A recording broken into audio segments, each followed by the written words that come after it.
Hello, dear friends. What a blessing to be with you again. Here we are with another study of the book Green Light by the Spirit under Luiz through the mediumship of Francisco Cândido Xavier. Here we are. What a blessing. Today, we're going to be talking about guests. Who has not been a guest in someone's house or invited guests to be with us in our home, especially now in this first air? We'll be in the holiday season here in Richmond, Virginia, and in America. And we have, friends, relatives who will come stay with us, or friends or relatives that will um, receive us in their houses. And today it's all about guests, how to be one and how to receive one.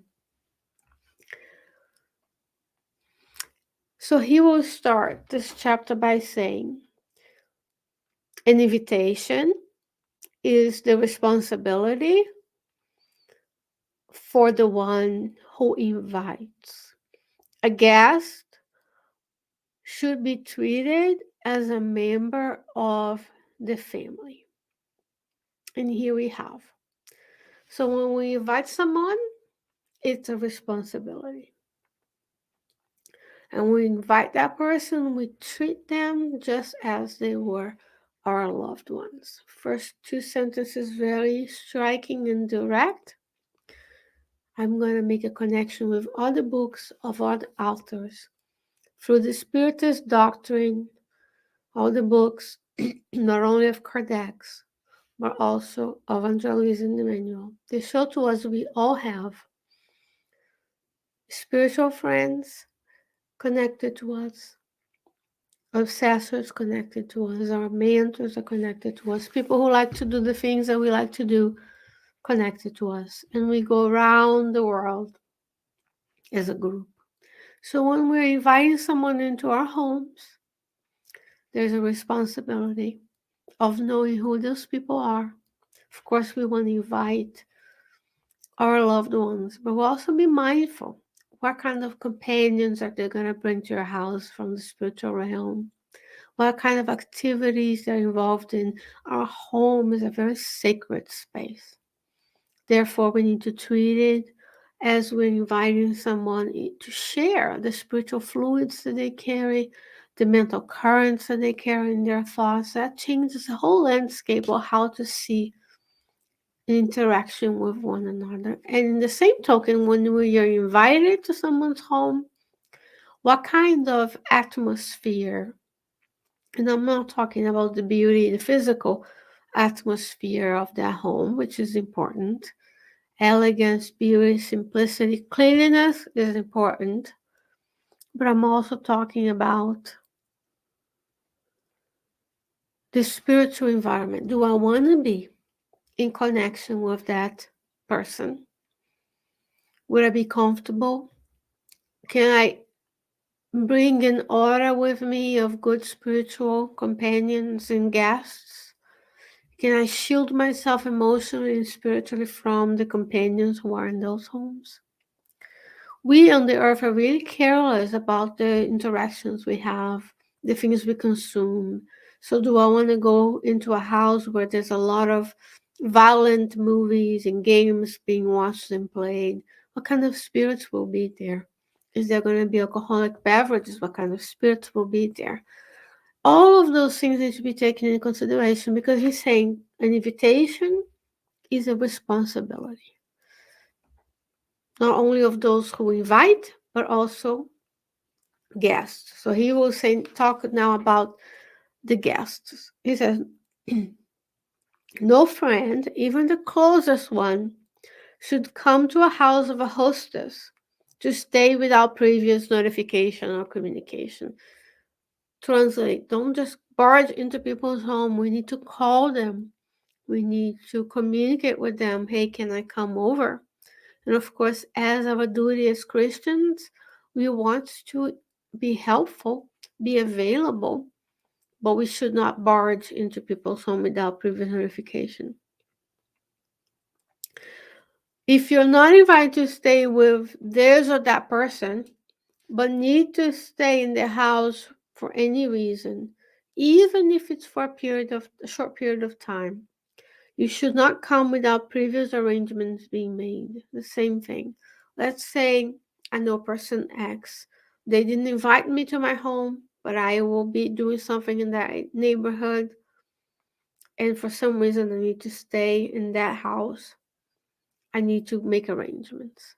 We cannot just impose our presence into others for the same reason we talked about before, which is we bring with us a legion, a group of spirits with our thoughts, our vibrations, our feelings, our spiritual companions. So we want to make sure what are we bringing into those people's homes, and when we enter that home, what kind of spiritual environment we're going to encounter, not only in the good manners that we need to revisit, revise, and practice, but also in the spiritual relationships in the spiritual environment. Now, let's say someone said no. That's the next thing. He says, if you have asked someone about the possibility of staying on his or her house and did not get any answer, do the right thing and find yourself a hotel room. Perhaps this friend is facing some difficulties at home and for a while is unable to shelter you. So again, we don't impose. If we ask and there's no answer, we stay at a hotel. Thank God. In this time of the earth, we have hotels to stay at. So we want to make sure we are being mindful, we're being careful of other people's needs as well. What else should guests say?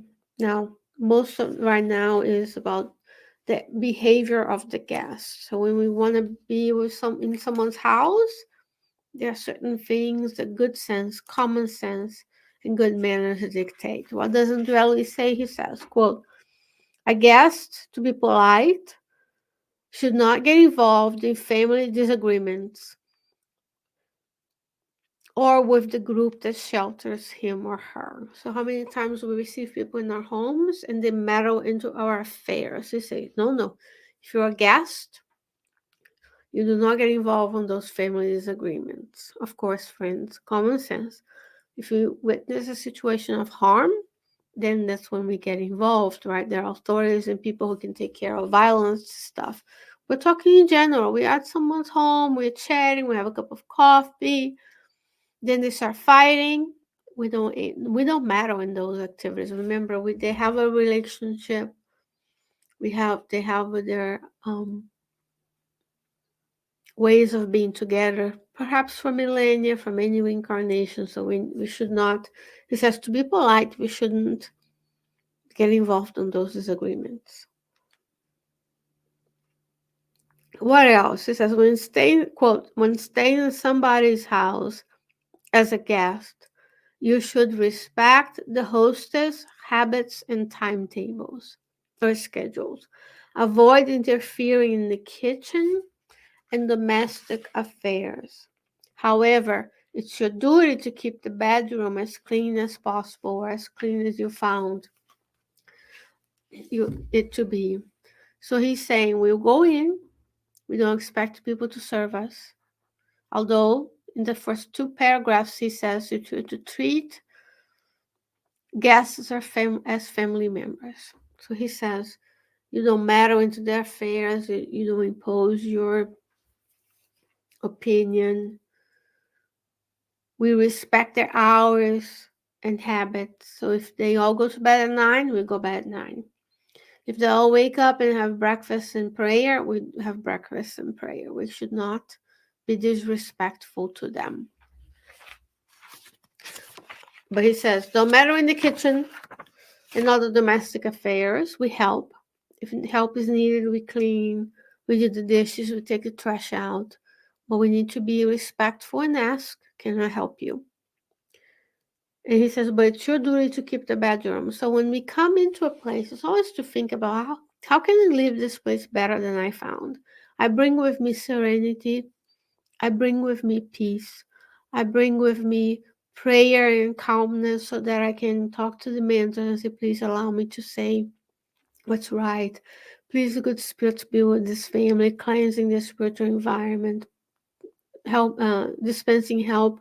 That's all ways to be of service everywhere you go. But and we don't leave the room worse than it was. We leave it clean. Who knows? Maybe we remove the sheets, get them ready for laundry. We make our bed. We take the trash. We keep our stuff tidy, and we are respectful that way. But this is your opinion. I'm saying how to do to keep the bedroom as clean as possible, because sometimes we forget that anywhere you look in the books of André Luiz, the only place there's no order, there's suffering, and things are dirty and unpleasant, is in the lower zones.